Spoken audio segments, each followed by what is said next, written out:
Adi Shankara college ఏర్పాటు చేసి 26 ఏళ్లు పూర్తయ్యాయని చైర్మన్ వంకి పెంచలయ్య అన్నారు. ప్రస్తుతం ఉన్న ఆదిశంకర ఇంజనీరింగ్ కళాశాల డ్రీమ్డ్ యూనివర్సిటీగా మారిందన్నారు. చదువులో మెరిట్ సాధించిన విద్యార్థులకు ప్రాధాన్యత ఇస్తామన్నారు. 75% పైన మెరిట్ వచ్చిన వారికి మేనేజ్మెంట్ కోటాలో ఉచితంగా సీట్లు ఇవ్వనున్నట్లు తెలిపారు. పరిశ్రమలకు అనుగుణంగా ప్రత్యేకమైన కోర్సులను అందిస్తున్నామని, ఈ అవకాశాన్ని సద్వినియోగం చేసుకోవాలని సూచించారు. గూడూరు క్యాంపస్ కేంద్రంగా ఒకటి, ఆఫ్ క్యాంపస్గా బెంగళూరులో ఇంకొక క్యాంపస్ని స్టార్ట్ చేయడం జరుగుతుంది ఈ సంవత్సరం. ఈ రెండిట్లో కూడా స్టూడెంట్స్ ఇటు అడ్మిట్ అయిన వాళ్ళు 2 ఏళ్ళు ఇటు చదువుకొని 2 ఏళ్ళు కావాలంటే బెంగళూరులో కూడా చదువుకోవచ్చు, లేదో ట్రాన్స్ఫర్ కావచ్చు అక్కడికి ఇక్కడికి, ఈ అవకాశం ఉంటుంది. అది ఏ యూనివర్సిటీలకి అవకాశం లేదు.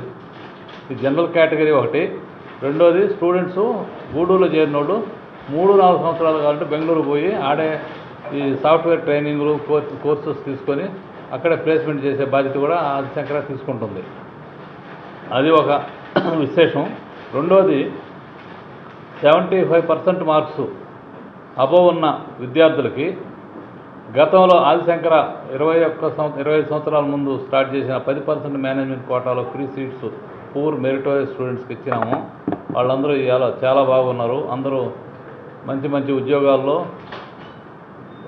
ఆర్గనైజేషన్లో ఉన్నారు.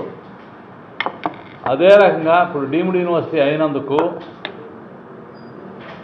ఇక్కడ కానీ బెంగళూరు క్యాంపస్లో కానీ అడ్మిషను మెరిట్ స్టూడెంట్స్కి తొలి ప్రాధాన్యత ఇవ్వాలనే ఉద్దేశంతో మేము 75% అబవ్ ఉన్న మార్క్స్ ఉన్న విద్యార్థులకు అందరికీ ఫ్రీగా మేనేజ్మెంట్ కోర్సుల్లో సీట్స్ ఇవ్వడం జరుగుతుందనేది మీ పత్రిక ద్వారా విద్యార్థులకి తల్లిదండ్రులకి చేర్చాలని చెప్పి ఉద్దేశంతో